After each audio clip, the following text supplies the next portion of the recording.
And thank you very much, everyone, for coming along.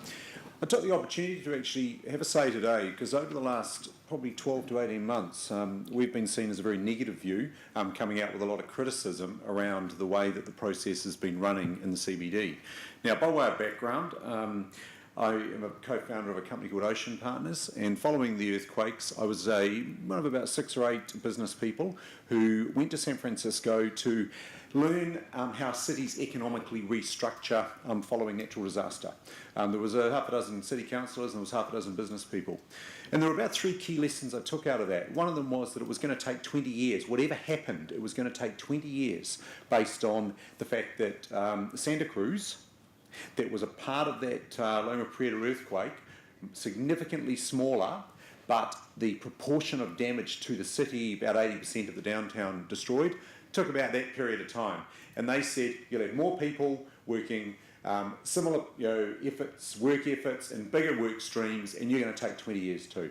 And it was something that we had in the back of our mind because we were talking about a 5 to 10 year rebuild process, and I suppose the first thing I learned was that this is a 20-year process. This is 2 or 3 lease cycles in buildings before we've actually got the CBD restructured.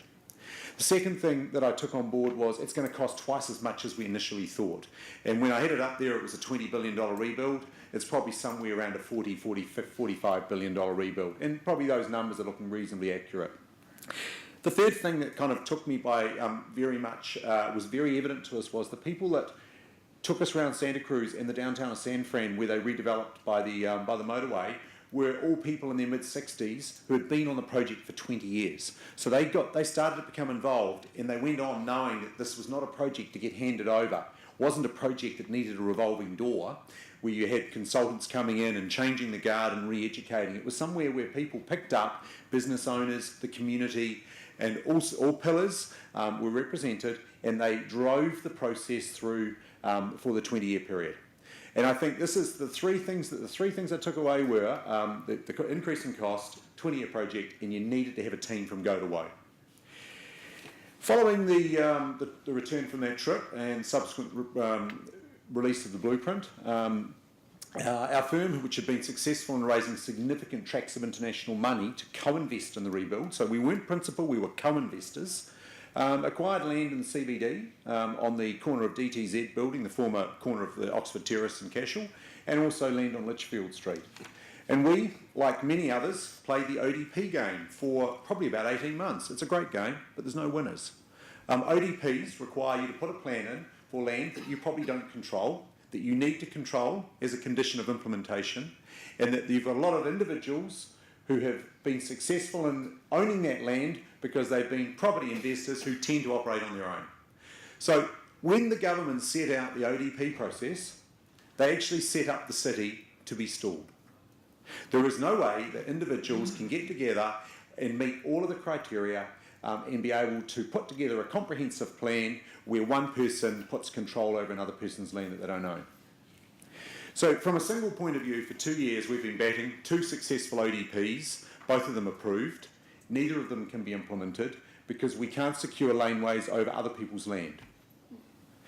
More recently, the government has come in with Retail Precinct Plan, which is obviously because they now are the largest landowner on the block, having bought the neighbouring land. And I guess acquiring the land was a positive thing because otherwise it could have gone into third-party hands. It could have held up progress as well. But now we're held up for a further process as we look for planning at a macro level before we know where our laneways go. So I guess if I look at it, what's effectively happened is the government, who absolutely needed to be command and control, need to move from being the facilitator, manager of all things planning and determining unrealistic frameworks to now be a consultative agency with a view to actually facilitating an outcome. We've had investors sitting here for 2 years, international, wanting to invest in the city. For 2 years we've been unable to get $1 of development capital away, and yet we've had 4 different prospects for buildings and 2 different scheme plans. Kind of unacceptable in our view. However, I guess the task and the size of the plan was underestimated by many when it happened. Is it a unique situation? Our research, and we've spent a lot of time looking overseas at what happens in cities. We've looked at, following the Loma Prieta, we've looked into the hurricanes of Katrina, we've looked into what happened in Palermo in Italy following the war, we've looked into a lot of areas. Actually, we're not unique. A natural disaster of a large scale happens somewhere around the world every probably 24 months.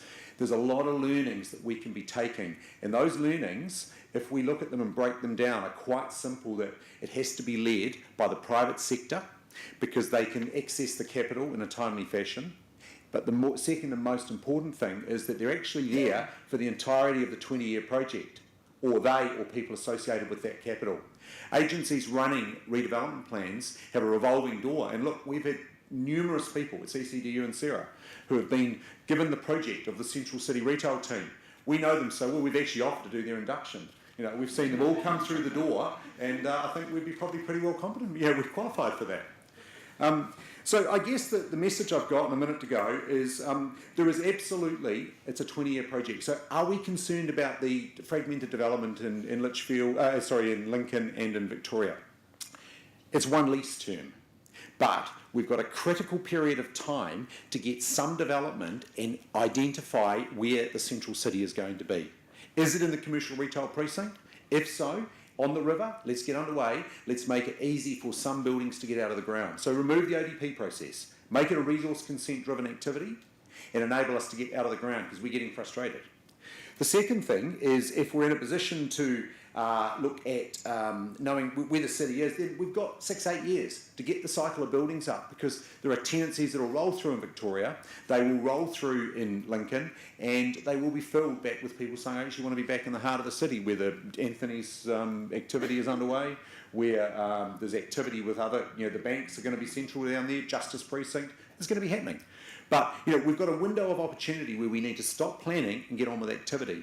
And I think that's where the challenge for CCD and the government would be to release the command and control view of life and become more of a consultative and facilitation agency to make people like ourselves able to invest the capital on behalf of our investors.